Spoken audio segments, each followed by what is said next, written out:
Society builders paved the way to a better world, to a better day. A united approach to building a new society. Join a conversation for social transformation. Society builders. Woo. Society Builders with your host, Dwayne Veron. Welcome to another exciting episode of Society Builders, and thanks for joining the conversation for social transformation. Today's episode is truly a blockbuster episode. You're going to learn things today that will truly blow your mind. I promise you, you will forever remember today's episode, and it will set the stage for the next sequence of episodes in our series. Today, you're going to discover how most modern social discourse, whether we're talking about race unity, world peace, the environment, women's rights, most of the main discourses of our age, you're going to discover how all of these were heavily influenced by their interaction with Abdu'l-Baha and the generation he inspired. You're going to discover how key features of these discourses even today find their origin in the early history of our faith. Now, I know that sounds like a big claim. It's a massive claim, and that's why I say that you're going to be blown away by what you discover today. And today's episode is also a blockbuster for another reason, because you're going to hear from many of the Baha'i world's most prominent scholars. Now, just a quick warning, today's episode will run longer than our normal episodes, running just shy of an hour. There's just so much ground to cover, but I promise you, the journey is worth the squeeze. So today, we're going to explore a history of Baha'i approaches to society building by focusing on Abdu'l-Baha as our example and the generation inspired by his direct influence.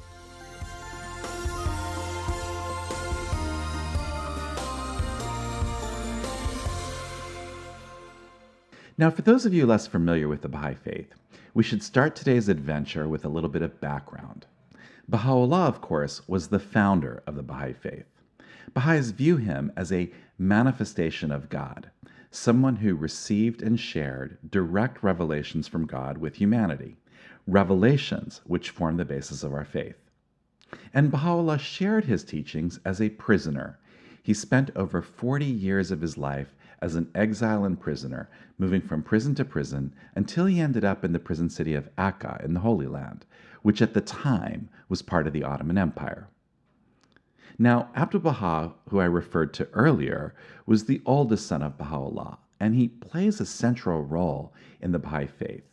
He was appointed by Baha'u'llah as the center of his covenant, the person that Baha'is could turn to following his ascension for guidance and for the interpretation of his writings. This is an entirely unique role in religious history. And Abdu'l-Baha's ministry, guiding the community following the passing of his father, was indispensable in shaping the evolution of the Baha'i faith as we understand it today. Now, Baha'u'llah used many titles in referring to Abdu'l-Baha. He shared Abdu'l-Baha as a gift to humanity, and one of these titles was the perfect exemplar. In other words, we have in Abdu'l-Baha the perfect example for how to live our lives. So naturally, it's only fitting that we should strive today to look at Abdu'l-Baha's example in society building. What can we learn from how Abdu'l-Baha approached society building? Now, there are a few additional things you should know about Abdu'l-Baha before we dive into today's stories. First, it's important to remember that for most of his life, really almost all of his life, Abdu'l-Baha, like his father, was an exile and a prisoner. He began this exile at the age of 9 and wouldn't be released from his imprisonment until he was 64 years old. So it's important to situate today's narrative within this context. For most of his life, he's making his contributions to society as an exile and as a prisoner. Clearly, that imposes some very unique constraints on his opportunities to contribute, right? And second, we're going to talk a lot about Abdu'l-Baha's famous trip to the West, his trip to Europe and the United States around 1912. As we explore these travels, Keep in mind that he was 67 years old at the time, and that he spoke in Persian using translators.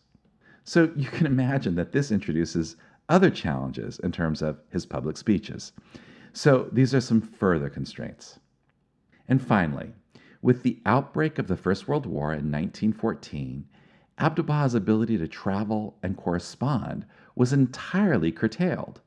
Yet, even more constraints.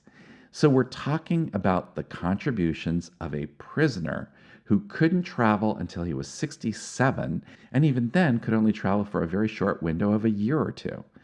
I think keeping these constraints in mind makes the story of his contributions even more remarkable.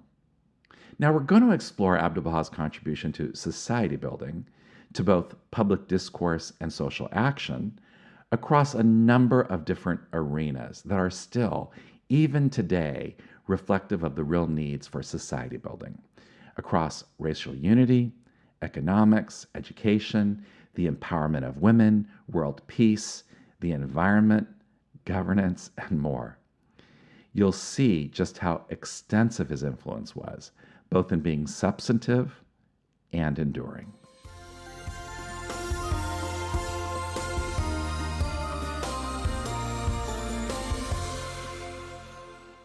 So we're going to start this journey by exploring Abdu'l-Baha's influence on the race unity discourse in America.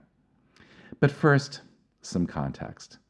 Let's first understand the world Abdu'l-Baha encountered, particularly during his travels throughout the United States.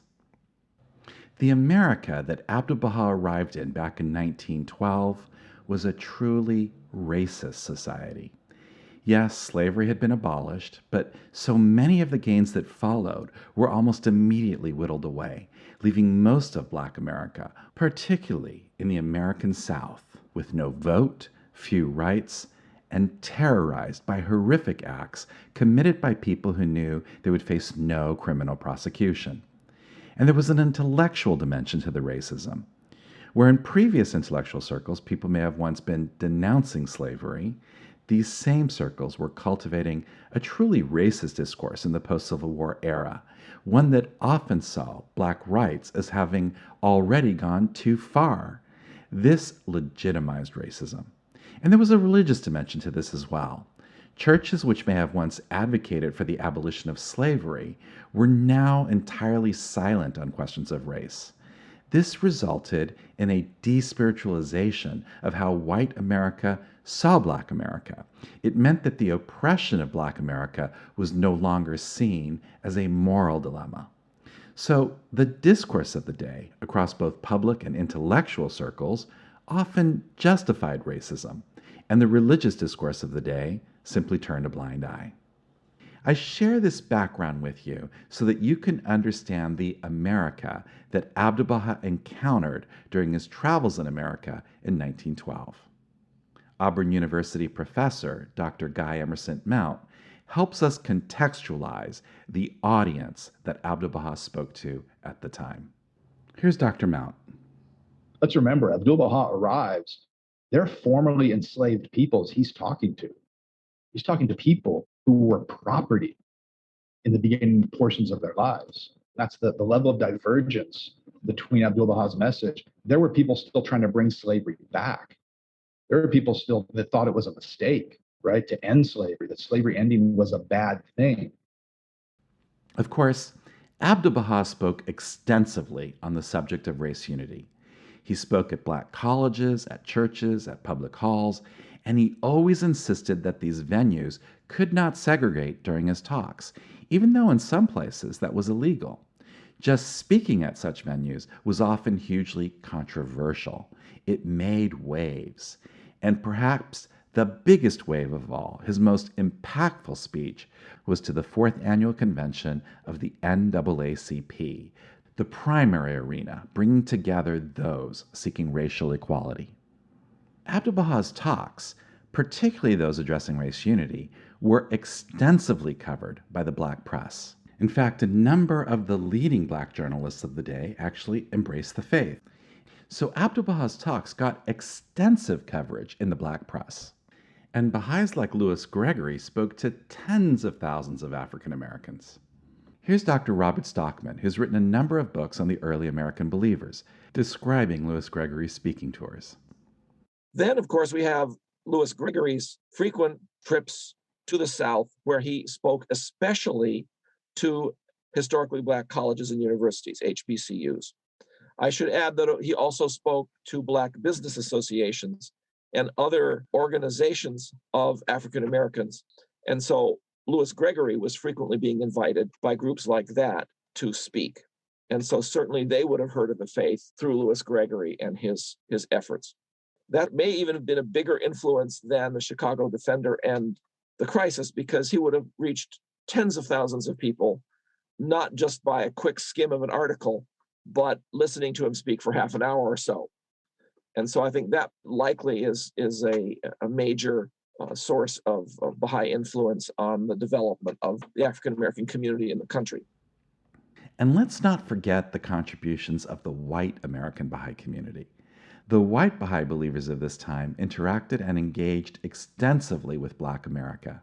In fact, soon Baha'is were regularly hosting race amity conferences all across America, and Black activist groups participated extensively in these conferences. So you see a picture of the highest level of interaction in the race discourse between the nascent American Baha'i community and Black America. And all of this had its effects. At this time in history, among the Black intelligentsia, the Baha'i faith was extremely well known. Most Black leaders of the day would have known and understood the Baha'i views on race unity and would have been engaging with these ideas in their own discourses. It's truly hard to imagine a higher level of interaction with the Baha'i ideas. It's something Black America was truly talking about. Now, let me give you a sense of just how influential this all was. Princeton scholar Dr. Cornel West claims that Baha'is played a key role in the history of America's civil rights movement. When you talk about race and legacy of white supremacy, there's no doubt that when the history is written, the true history is written in the history of this country, the Baha'i faith will be one of the leaven in the American loaf that allowed the democratic loaf to expand because of the anti-racist witness of those of Baha'i faith. So that there is a real sense in which a Christian like myself is profoundly humbled before Baha'i brothers and sisters and the Dizzy Gillespie's and the Elaine Locks and so forth. Now, many decades later, Dr. Martin Luther King Jr., that famous icon of civil rights, gave a speech in which he highlighted the contributions of two key Black philosophers. He said this: "We're going to let our children know that the only philosophers that lived were not Plato and Aristotle, but W.E.B. Du Bois and Alan Locke came through the universe." Now, who are Du Bois and Locke? Well, W.E.B. Du Bois was one of the co-founders of the NAACP, and he played a key role in debunking the scientific, racist, post-Reconstruction histories I talked about earlier. He's the most important Black thinker of his time. Similarly, Alain Locke, his first name, by the way, is spelled A-L-A-I-N, well, Locke was the father of what became the Harlem Renaissance. This was an explosion of artistic expression celebrating Black culture. It marks a significant turning point, the beginnings of what we would now think of as a Black pride movement. Both Locke and Du Bois were heavily influenced by Abdu'l-Baha and his talks in America. In fact, Locke actually became a Baha'i, something he was sometimes criticized for among Black intellectuals. And Du Bois's wife became a Baha'i, and he interacted extensively with the Baha'i community throughout his life, often speaking at Baha'i summer schools and events. And there are particular strands of Du Bois's work: his commitment to nonviolence, his framing of what we now think of as affirmative action. These are strands that may well have been influenced by this interaction with the faith. We'll explore that theme further in an upcoming episode. And the work of Locke and Du Bois continues to shape the race discourse even today. Black pride, affirmative action, nonviolence. I mean, these are the cornerstones of the civil rights movement even today. And the faith is clearly interacting with the evolution of these ideas. It's hard to precisely define just how much, but it's clear that Baha'is are intimately interacting in the very shaping of these themes and ideas. So we see among the generation at the time of Abdu'l-Baha's visit to America this profound engagement in society building around the race unity discourse. And we see it having an incredibly profound impact at the very dawn of the civil rights movement in America, at a level that I think most Baha'is really aren't aware of. And it's an influence that continues to shape race discourse even 100 years later.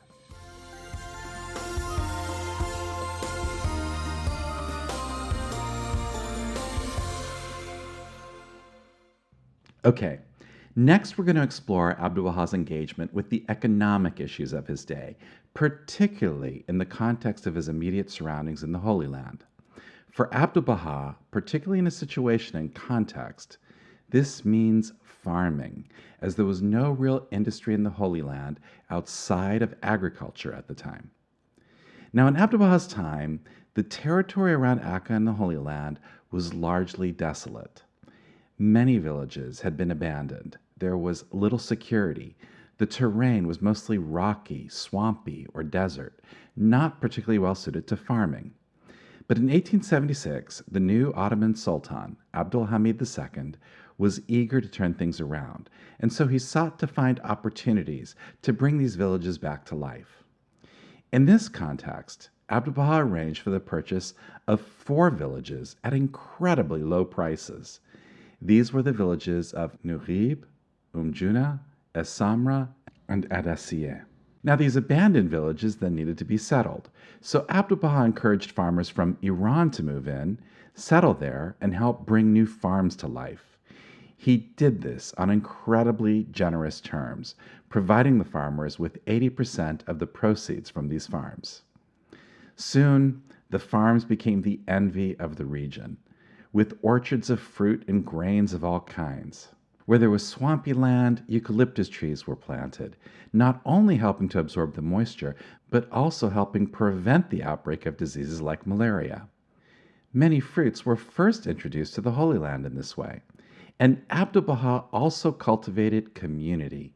The villagers, men and women alike, would consult together about all their affairs, creating a new pattern of community life. And so Abdu'l-Baha didn't just provide the land, he also provided the guidance for both crop and community building, guidance which made these farms the gold standard of farming in the region. Let's listen to Dr. Roy Steiner, who heads the Rockefeller Foundation's Food and Agriculture Initiatives. Here he's talking about the most famous of these villages, Adasiyeh. As you know, Abdu'l-Baha helped create the community of Adasiyeh and brought Baha'i farmers from Iran to help establish that. And what was extraordinary about Abdu'l-Baha's approach was that he combined both the community transformation and the agri-ecological transformation together. When you look at the type of agricultural techniques that he helped implement, they are really the cutting edge of what we're calling right now regenerative agriculture, which is bringing in diverse crops, specifically bringing in trees that are then combined with cereal crops and vegetables.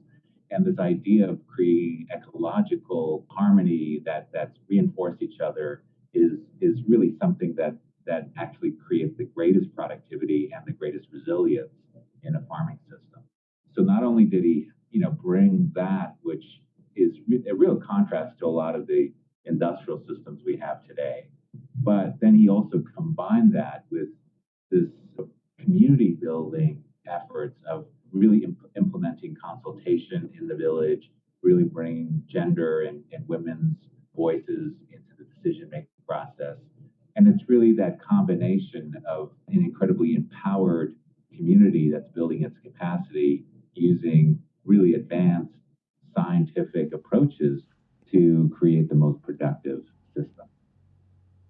In fact, Israel's first kibbutz, Degania, evolved from land purchased in Umjuna, a Baha'i village. So it's highly likely that many of their ideas of community, including participation by men and women, may well have been influenced by the Baha'is in their midst, particularly in light of the success that these Baha'is had achieved. Clearly, the Baha'i influence on the culture of the kibbutz is a subject requiring more research. But again, there's a likely interaction here that had some impact that is still felt today. But Abdu'l-Baha's clearest contribution throughout the region was in his guidance prior to the outbreak of the First World War for farmers to focus on corn and wheat cultivation and to store a portion of that wheat for the upcoming conflict.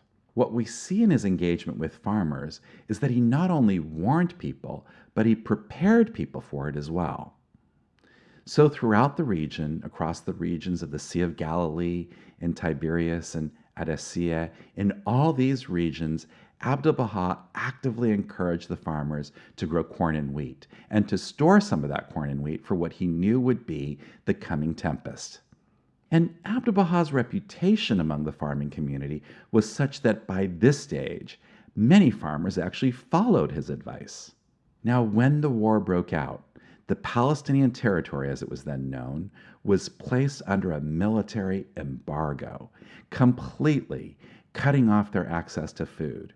And the populace was consequently faced with starvation.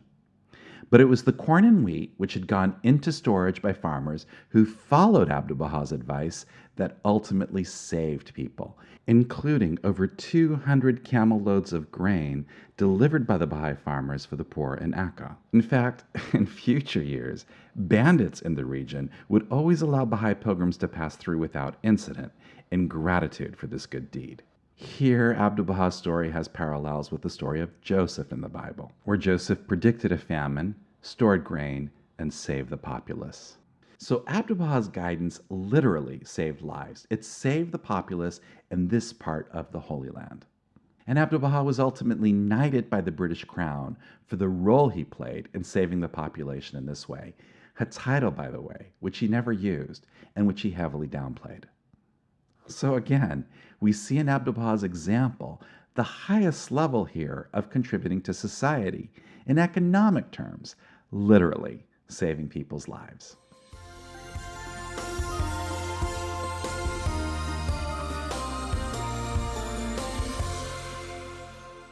Abdu'l-Baha also encouraged Baha'is to build schools, particularly in Iran, where the size of the Baha'i community was much larger than other parts of the world. What evolved is truly remarkable, a network of over 60 schools operating throughout Iran that continued educating both Baha'is and others until they were shut down by the government in 1934. And 50 of these schools were operating in rural areas where other forms of education were entirely not available. I mean, this is a remarkable achievement. Now, again, to appreciate just how incredibly profound this is, we need to understand the background context. Iran at the time of Abdu'l-Baha was an almost entirely illiterate society. Just to give you a sense of how illiterate Iran was, in 1950, when we have official measures, the adult literacy rate in Iran was just 13%. 13. And you can assume that this was almost entirely men. Now, by way of contrast, the adult literacy rate among the Baha'i community at that time was near universal, and universal among both men and women. I mean, the contrast is remarkable. In fact, within a generation, this huge contrast emerges. A contrast not only because Baha'is were educated, but also because they had a reputation for integrity. So Baha'is are introducing new industries into Iran, getting good government jobs. The material transformation of the community is almost immediate. And there are less obvious influences. After all, the schools were open to all children, Baha'i and otherwise, so many of the nation's educated class had actually attended Baha'i schools. And the status of women within Baha'i households changed. I mean, the impact for the Baha'i community and for others was just so incredibly profound. But imagine yourself in a Baha'i community at the time, perhaps even in a small village, making the decision to launch a school. The logistics of doing so were just so incredibly overwhelming. And most of all, you need teachers. But where do you find teachers, particularly in a largely illiterate society? Well, as Baha'i schools got underway, the graduates of these schools then became the teachers for other schools. And this was a great opportunity for graduating women, since the society of the time didn't really facilitate the hiring of women in conventional jobs. So they could apply their education as teachers. And this was how the school system propagated. It became a self-generative system of learning. What's truly remarkable about the schools is just how extensive they were across the country. Let's listen to Dr. Mujan Momen, a scholar who is author to a number of books and journal articles about the early Iranian Baha'i community. These schools went right down to the level of fairly small villages. Now, there were schools started by sort of modernist non-Baha'i Iranians in several of the larger cities like Tehran. There was a school, Tabriz, and so on in the large cities. And the missionaries were running a few small schools in some of the Christian villages around Urumia and Tabriz in the northwest of the country. But when Baha'i started to feed out these schools into the small villages, that was very much a new thing, that Iranians would be establishing modern schools in small towns and villages well before any other Iranians were doing that, and well before the government ever thought of doing that. So much so that, for example, in one of the towns, when the Baha'is set up a school in a town near Shiraz, the governor there said to them, "Look, we can't even get a modern school established in Shiraz itself. How do you expect to get a modern school established in this small town where where in the middle of nowhere? How are you going to manage that? We can't even do it in Shiraz itself."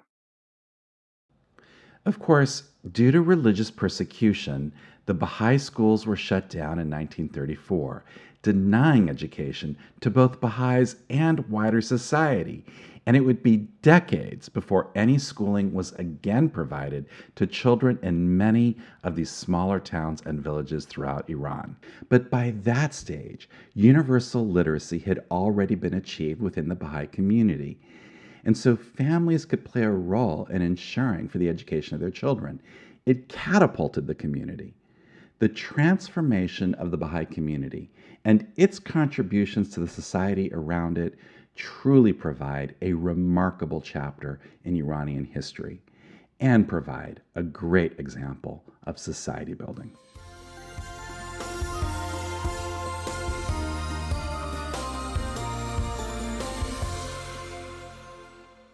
Of course, the theme of the equality of women and men features prominently in Abdu'l-Baha's writings, guidance, and in his speeches. And here, too, we see great impact on the larger society around us. In Iran, of course, Abdu'l-Baha's greatest contribution was in his insistence that the Baha'i schools there needed to teach girls as well as boys. Again, in the context of the society of his day, this was a dramatic contrast at a time when education was simply entirely unavailable for girls. Let's listen here again to Dr. Mujan Momen. Right from the start, girls' schools were considered as important as boys' schools. So more or less as soon as a boys' school was founded, either simultaneously or very shortly afterwards, a girls' school would also be founded. And if that didn't happen, Abdu'l-Baha would write to the Iranian Baha'is in that locality and say, "Well done for establishing a school. Now establish a girls' school to go along with it." So after a while, the Baha'is got the message and would always start a girls' school more or less the same time as the boys' school. Now think about just how dramatic this was. In a society where girls had no access to education at all, Baha'i girls soon achieved universal literacy. And remember, this was a contribution to wider society as well, because these schools were open to all people. So this is a massive contribution to equality across the entire Persian nation. In his travels in the West, this theme of the equality of women and men was also a central theme in Abdu'l-Baha's speeches. In fact, he repeatedly advocated for women's suffrage, that women should have the right to vote. But Abdu'l-Baha also contributed indirectly in influencing key individuals, some of whom actually embraced the faith. And my favorite example here is Phoebe Hearst, who at the time was the wealthiest woman in America and one of its greatest philanthropists. Now, Phoebe embraced the faith and actually organized and funded the first pilgrimage to the Holy Land by Western believers in 1898. There, she met with Abdu'l-Baha and she went on to play an incredibly pivotal role in nurturing the early evolution of the Baha'i community in America. When we think of great American women who advocated for women's rights, we're usually thinking about women like Susan B. Anthony and her contributions to winning women the right to vote. But Phoebe represented a different strand of the women's movement. While Phoebe also advocated for women's right to vote, she saw the greater need as being in empowering women in their daily lives. Here's Catherine Jewett-Hoganson, author of a number of books about the early American believers. Catherine speaks here about Phoebe's approach to empowering women. She didn't like some of the more extreme methods that the suffragettes were using, particularly when she saw them start to resort to more violent means and hunger strikes and other kinds of things. She also felt that some of what was coming out of the women's movement was licentiousness, not just a push for suffrage, whereas Susan B. Anthony thought political change was the way to go. Phoebe, because her husband was a politician and her son was a politician, had no use for politics. She hated politics. And she felt that politics was not going to have the effect that starting a whole series of kindergartens, including kindergartens for African American kids, which was unheard of at that time, or getting women into university, all of these kinds of things would have more lasting effect than getting a particular political candidate elected. She certainly believed women should have a vote, but she wasn't willing to go through unscrupulous or violent means to attain that goal. Now, Phoebe probably did more to empower American women than any other individual in American history.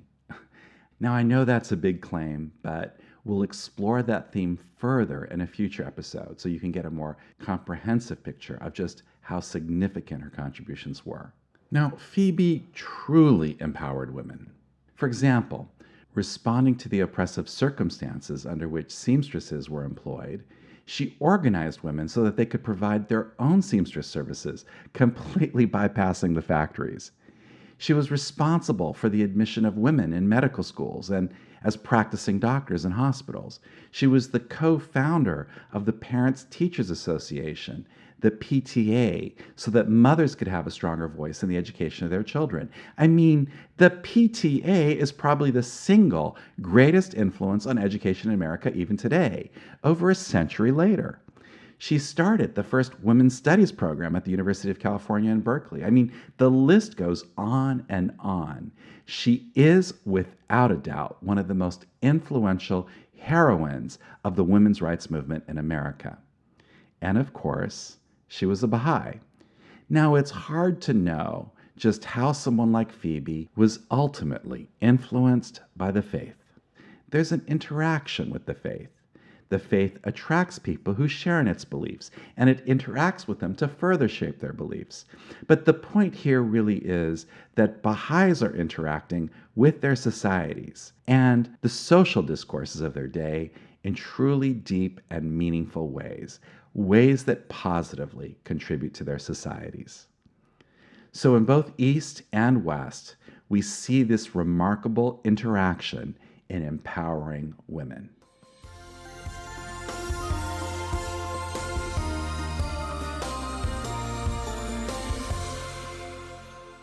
Another area where Abdu'l-Baha contributed to society building is in the peace arena. Of course, Abdu'l-Baha was speaking to the West just 2 years before the outbreak of the First World War, and he clearly warns his audiences repeatedly about the impending war. Much of the coverage of the mainstream press throughout Abdu'l-Baha's journeys in both Europe and the US focused on this message of peace. We know these speeches affected a great many people. For example, we know of a professor at Stanford, Albert Leon Gerard, who was in the audience during Abdu'l-Baha's speech there and went on to contribute to peace studies, later working, for example, on a world constitution. Arthur Dahl interviewed Dr. Gerard in 1958. Here, Dr. Gerard recalls Abdu'l-Baha's speech at Stanford in 1912.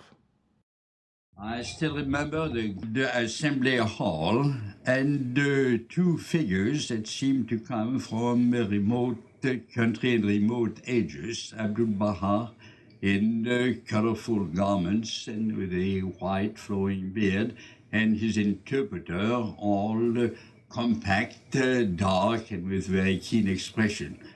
Naturally, I couldn't understand a word of Persian or Arabic, whatever it was. But at the same time, those two managed to create an impression of community. We felt that they were strangers and yet a guide and personally in touch with us. What I remember most particularly was the benignity of the expression of Abdu'l-Baha. He was not one of God's angry men who desired to consign all others to eternal fire. He was really a father wanting to unite the whole human family. So people were truly moved by Abdu'l-Baha's talks. Abdu'l-Baha also spoke at the annual conference of the International Peace Society in Lake Mahang, and really many key peace thinkers of the day were there. So here too we see great influence in the peace discourse of the day. Now there were a number of people who may have been heavily influenced by these talks and by the Baha'i writings. We know that these had some influence, for example, on President Woodrow Wilson and his efforts in advocating for the League of Nations. We know that Wilson, for example, had a number of Baha'i books in his library. There are even secondhand accounts of him having a small Baha'i book in his coat pocket that he would occasionally reference. His wife and his eldest daughter actually met with Abdu'l-Baha, and his youngest daughter, Eleanor Wilson McAdoo, claimed on more than one occasion that her father's 14 points, the basis for the League of Nations, were directly influenced by the Baha'i faith. So it seems likely that Wilson's 14 points, one of the most influential instruments for peace in the last century, were influenced by the faith. But the full extent of this influence remains something for future historians to really properly research. And there are other initiatives of the day that may have also been influenced in this way, including potentially a number of initiatives by Andrew Carnegie. But perhaps the most enduring contribution, in terms of something we still experience today, was made by a British major who was also a Baha'i. I'm talking here, of course, about Wellesley Tudor Pole, who is the individual most responsible for popularizing the moment of silence that is observed in so many nations still today to commemorate the fallen in the First World War. In many nations, this is the most important peace event of the year, reminding people of the horrors of war. So the moment of silence also has its Baha'i influences. And the Baha'is of this time in the United States also began hosting World Unity conferences all across the country, advocating for global disarmament and engaging with society in discussions about world peace. And a direct outgrowth of these conferences was the emergence of a peace journal called the World Unity Magazine, which emerged as one of the primary vehicles for the peace discourse in the interwar years. Again, let's listen to Catherine Hoganson talking about Horace Hawley and his efforts with the World Unity Magazine. He got hold of Abdu'l-Baha's tablet to The Hague and saw that after World War I was over, Abdu'l-Baha said another big one's coming. And so he and two women who were well-to-do Baha'i businesswomen, decided that they ought to start a movement, an anti-war movement, to take the Baha'i ideals and get them into the hands of the general public, but even more so, the leaders of thought.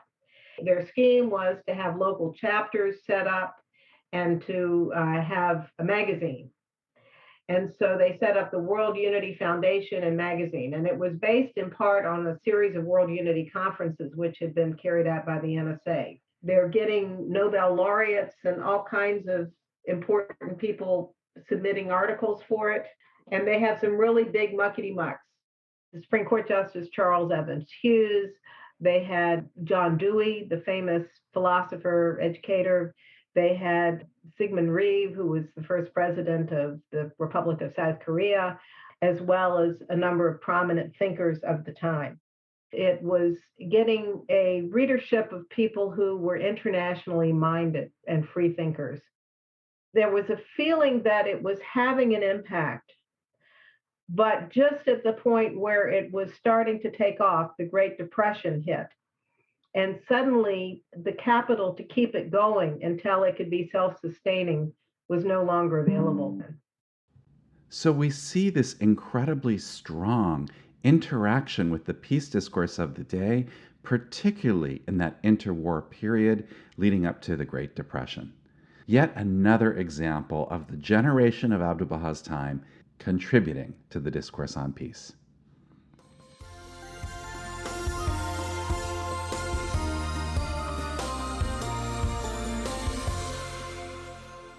Now, let's explore another modern day discourse, and that's on the theme of the environment. Now, it's important to remember that in Abdu'l-Baha's day, there was no real societal discourse around the environment yet. There are strands of it, for example, in Teddy Roosevelt creating national parks, but this is not yet a societal discourse like race unity, peace, or women's suffrage. So there was no real global discourse on the environment at that time. But in fact, the emergence of that discourse largely came about through the contributions of a single Baha'i of that generation.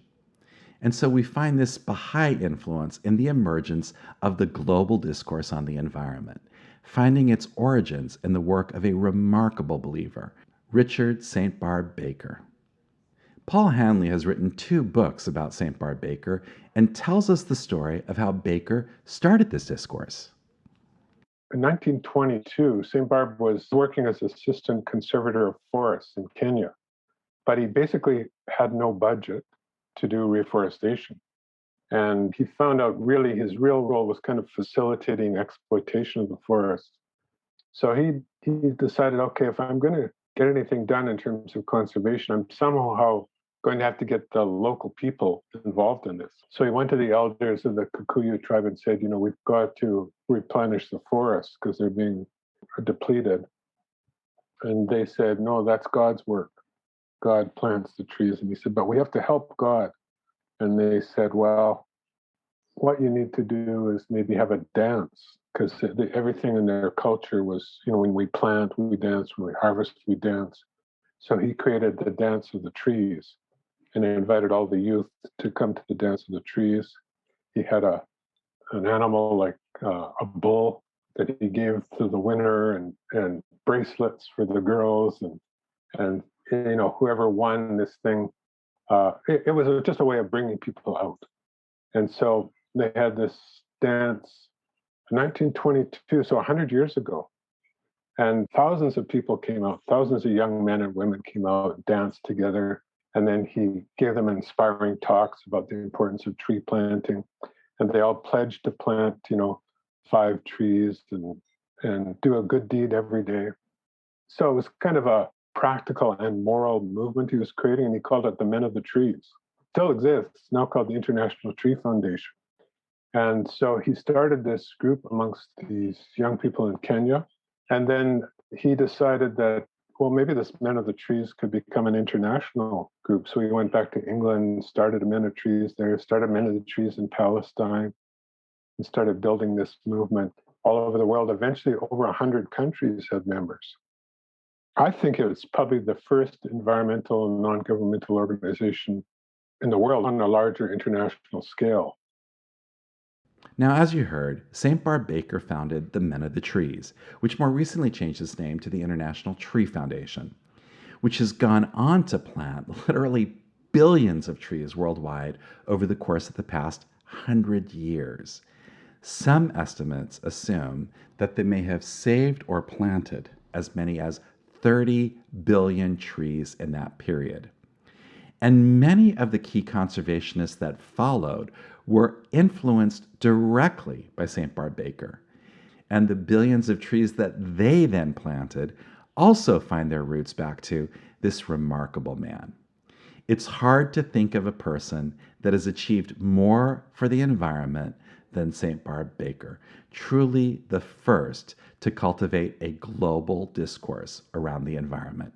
So here again, another massive contribution to society, a contribution that again had this enduring impact.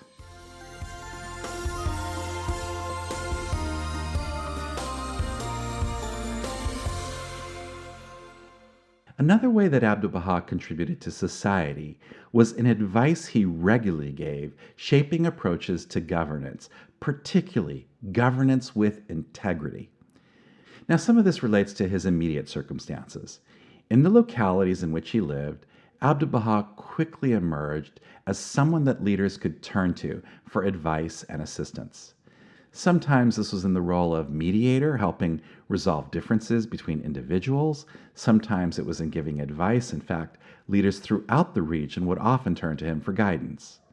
But Abdu'l-Baha's greatest example of contributing to society building in this way is seen in his interaction with political reform in Iran. Now, when we talk about Abdu'l-Baha's writings, we're usually talking about compilations of tablets and letters, or perhaps of written records of talks that he gave, or perhaps of his responses to questions during interviews.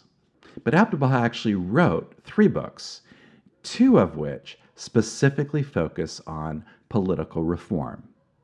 Now, the first of these is well known to Baha'is. It's, of course, The Secret of Divine Civilization.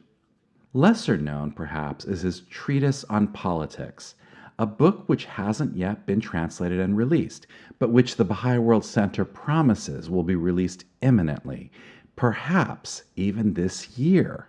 Both of these books were written anonymously so that they wouldn't curry favor for Abdu'l-Baha with political leaders, and both were circulated widely in Iran by the Baha'i community. We'll explore the full story of the circumstances under which these were written in our next episode. Suffice it for now to say that there was a real hunger and need for reform in the Persian nation at the time, where corruption and mismanagement were rampant. And so, in these works, Abdu'l-Baha addresses the remedies to these issues, advocating for a range of political reforms. Now, there is no doubt that Abdu'l-Baha's work and the work of the Baha'i communities of the day were absolutely instrumental in bringing about major reforms, including in bringing about Iran's first parliament, although this ultimately failed, as Abdu'l-Baha predicted it would, because the reformers ignored so much of his advice. To be clear, there were reformers driving many of these initiatives. But as Baha'i historian Dr. Moojan Momen explains, the influence of the Baha'is was far more extensive, particularly outside of the capital city of Tehran. The reformers were probably let's say 1,000 people at most among the intellectuals in the cities in Iran, and the larger cities at that, not in the smaller cities. Whereas the Baha'is were hundreds of thousands of people spread right across Iran, right down to the village level. So these sort of principles were being advocated much more thoroughly and effectively throughout Iran by the Baha'is than they were by these intellectuals who had very limited audience, very limited readership, what they were publishing and printing. So I would argue that the Baha'is were much more effective at getting these ideas infiltrated into the general population and bringing the ideas of reform to the population than these elitist, well-educated, but very elite reformers were doing. Now, there can be no doubt that many of the reforms that ensued, The beginnings, really, of some level of democratic representation in Iran finds its roots in these works of Abdu'l-Baha. We can see that in the substance of the reforms. While the reformers, for example, were predominantly based in Tehran, it was the Baha'is throughout Iran that brought the needs of other towns and villages into this reform process. Consider, once again, these comments by Dr. Momen. You can see it also, for example, when the reformers started to sort of put forward their list of demands to the Shah. One of the things that they demanded was that in each locality a house of justice should be established. They called it Adalat Khaneh, but that's a straightforward translation of Beit al-Ad, which is the house of justice. So, where did they get that idea from? It wasn't this idea that in every locality you had to have a house of justice, and this would be the sort of the place that people would turn to for justice in each locality. This was in contrast to the situation then prevailing in Iran, which was that the governors would just do whatever they liked, and whether it was just or not was irrelevant. It was what the will of the governor that prevailed. And now the reformers were demanding that there should be a house of justice in each locality, and that people could turn to that house of justice and get justice for themselves, even if that was, against high officials in the locality. So those sorts of ideas, I think you can argue with a lot of evidence that these sorts of ideas were coming to these reformers from the Baha'is with whom they were having these discussions. It's hard to imagine any more direct evidence of the Baha'i influence than this, that the first democratic institutions were conceived as houses of justice. I mean, that's clear Baha'i terminology. However, for reasons we'll discuss in our next episode, Abdu'l-Baha became concerned with the direction of the reforms that evolved, viewing them as misguided and counterproductive. Consequently, he encouraged the Baha'is who were championing this process to then disengage. And the Baha'i community did exactly that, then channeling their energies instead into other kinds of society building, like the schools we talked about earlier.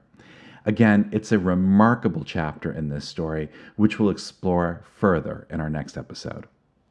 Our point today, though, is that the birth of democratic institutions in Iran, taking various forms over the years that followed, finds its origins in the writings of Abdu'l-Baha and in the Baha'i community's efforts that followed. So again, we see in Abdu'l-Baha's example the highest level of contribution to society around discourses on governance, integrity, and political reform.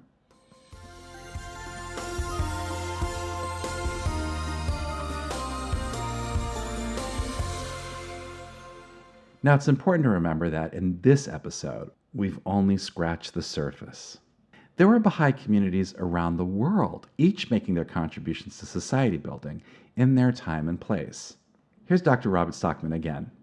So Baha'is were doing these kinds of social and economic development projects from a very early time. And I think it's quite interesting that now we're beginning to realize that any efforts to spread the faith has to rely on social action, public discourse, and community building.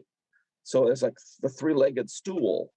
And even back in the first decade of the 20th century, the Baha'is were kind of trying to construct the three-legged stool as well, you might say. So there's a lot of sort of continuation of what we're doing today in the efforts of the Friends in the early days. So society building was clearly a focus for the Baha'is of Abdu'l-Baha's time. It may have been a nascent community, but it was a nascent community highly engaged in society building at a level we really haven't seen matched ever since, and with an enduring legacy that we can all truly be inspired by.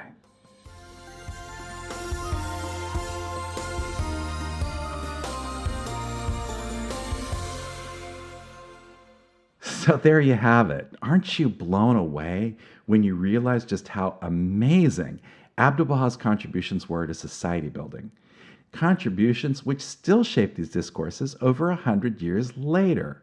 Features which form part of our everyday discourse today around affirmative action, Black Pride, nonviolent approaches to civil rights, the Parents Teachers Association, the culture of the kibbutz, commemorating the fallen with a minute of silence, women's empowerment, tree planting, the global discourse on the environment, a continued hunger for integrity in politics. I mean, it's truly remarkable. I gotta tell you, in doing the background research for this episode, this just took my breath away. It's just so incredibly inspiring. So you can exhale now. Whew, what a ride, right? Now, you heard brief snippets of interviews I conducted with a number of eminent Baha'i scholars. These scholars were all incredibly generous with their time. Most of these interviews ran for 1 or 2 hours each, and they were packed with amazing insights I simply didn't have airtime for in this overview episode. But you'll be pleased to know that the next set of episodes will explore these themes in much greater depth, so you'll hear more from these eminent scholars. You'll hear more about Abdu'l-Baha and the race discourse and the remarkable interaction that followed with Black America. And you'll hear more about the governance reforms that Abdu'l-Baha advocated for in Iran, and Abdu'l-Baha's warnings for the future, warnings which have clearly played out in today's Iran, and so much more. So there's so much to look forward to. A quick production note. I want to extend a huge shout out of gratitude to each of the Baha'i scholars who shared so selflessly with me in order of their appearance. Dr. Guy Emerson Mount, Dr. Robert Stockman, Dr. Roy Steiner, Dr. Mujan Momen, Catherine Jewett-Hoganson, and Paul Hanley. I'd also like to thank Dr. Christopher Buck for identifying the quote I referenced from Martin Luther King Jr., and Dr. Shay Rosen for his research on the Baha'i villages I referenced in this episode. I learned a great deal from these eminent scholars, and you're in for a real treat as we get to hear them in much more detail in our upcoming episodes. And also, I want to express my deep gratitude to the U.S. Baha'i National Archives Office for locating and sharing that Arthur Dahl interview with Dr. Garrad from 1958. And of course, I want to thank you for joining the conversation for social transformation. So don't miss our next incredible episode, which features extensive interviews with Dr. Mujan Momen on Abdu'l-Baha and governance. That's next time on Society Builders. Society builders paved the way to a better world, to a better day. A united approach to building a new society. There's a crisis facing humanity. People suffer from a lack of unity. It's time for a better path to a new society. Join a conversation for social transformation. Society builders. Woo. Join a conversation for social transformation. Society builders. Woo. So engage with your local communities and explore the exciting possibilities. We can elevate the atmosphere in which we move. The paradigm is shifting. It's so very uplifting. It's a new beat, a new song, a brand new groove. Join a conversation for social transformation. Society builders. Woo. Join a conversation for social transformation. Society builders. Woo. The Baha'i Faith has a lot to say, helping people discover a better way with discourse and social action framed by unity. Now the time has come to lift the game and apply the teachings of the greatest name and rise to meet the glory of our destiny. Join a conversation for social transformation. Society builders. Woo. Join a conversation for social transformation. Society builders.